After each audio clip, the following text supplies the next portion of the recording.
You know what's exhausting? Being everyone's favorite person to ask for favors.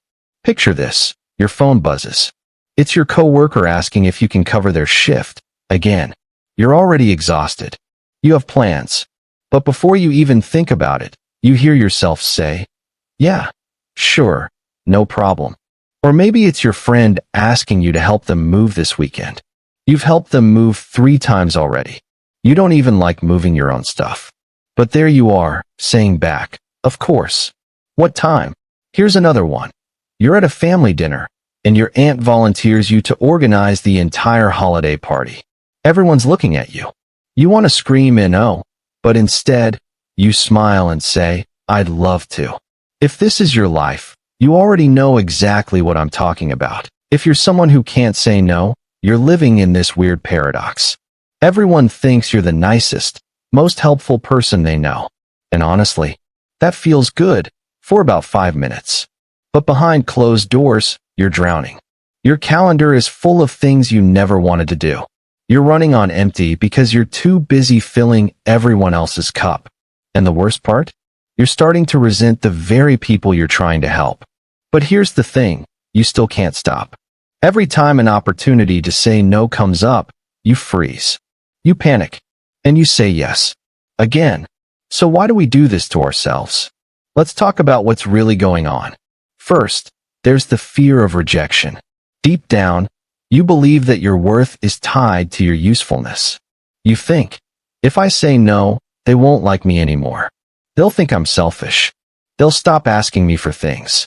And that last one, that actually terrifies you, even though it's exactly what you need. Then there's the people-pleasing habit. Maybe you grew up in an environment where keeping the peace meant saying yes, where being good meant being agreeable, where your needs always came second. So now, as an adult, saying yes feels safe. Saying no feels dangerous, even rebellious. And let's not forget guilt. Oh, the guilt. You imagine saying no, and immediately your brain floods you with worst-case scenarios. What if they really need me? What if no one else helps them? What if something bad happens, and it's my fault? So you say yes, not because you want to, but because saying no feels like you're doing something wrong. But here's what nobody tells you. Saying yes to everything is actually saying no to yourself. You're saying no to your time, your energy, your peace. You're saying no to your own goals, your rest, your mental health. And people, they get used to it. They start expecting it. Your generosity becomes their baseline. And the more you give, the more they take. Not because they're bad people, but because you've trained them that you'll always say yes. Meanwhile, you're exhausted, resentful, and feeling used. But you can't even be mad at them because you're the one who keeps saying yes. So what do we do about it? First, understand this. Saying no doesn't make you a bad person. It makes you an honest one. Start small. You don't have to go from yes to everything to no to everything overnight. Try. Let me check my schedule and get back to you. That's it. That buys you time to think instead of reflexively saying yes. Practice saying, "I can't commit to that right now." You don't owe anyone a detailed explanation.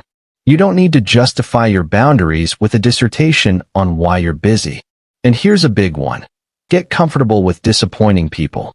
I know that sounds harsh, but listen, people who truly care about you will respect your no.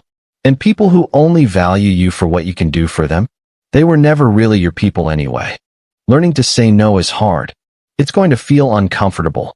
You might feel guilty at first. Some people might even get upset. But you know what's harder? Living a life where you're constantly overwhelmed, exhausted, and resentful because you're too afraid to honor your own needs. Your time, your energy, your peace, they're not unlimited resources. Stop treating them like they are. So here's your reality check. The next time someone asks you for something and your gut says no, try saying it.